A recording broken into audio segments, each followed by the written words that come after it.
Good morning, and let me be the first to wish you each a Shabbat Shalom. This Shabbat, we're reading from the Torah portion of Balak. The Moabite king Balak fears that the Israelites are going to overcome his kingdom. And so he calls upon the prophet of Bilam and says, go out to the Israelites and curse them. With God hearing this, God gets very upset. That's really an understatement. And says, I will put an angel in Bilam's way so that as he goes to curse the Israelites, his donkey will not be able to pass, and he therefore will not be able to curse the Israelites. 3 different times Bilam travels to go to the Israelites, ready to curse them, and the donkey stops in the donkey's way. One time the donkey goes off-road and Bilam falls off. Another time the donkey stops like it's seen a ghost and nothing. And the 3rd time, Bilam is so furious, so angry that he hits the donkey, and the donkey goes no further.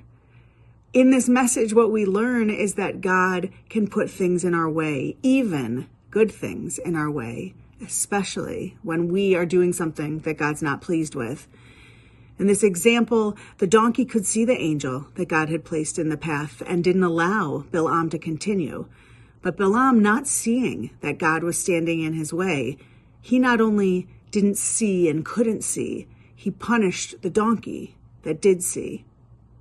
How many times in our lives are we on our way to do something and we think it's good for us, or we don't even care if it's good for us, it feels good, and yet maybe God, or maybe a friend, or maybe a family member knows better?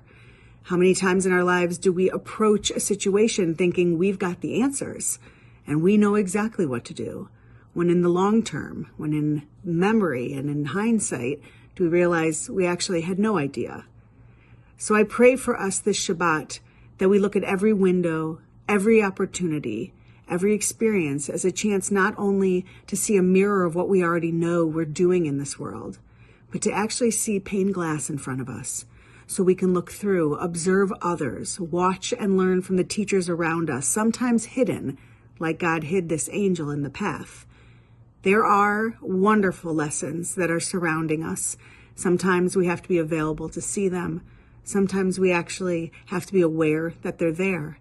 And sometimes it takes a miracle, a real, true miracle, to realize before it's too late that God was in this place and we didn't know it.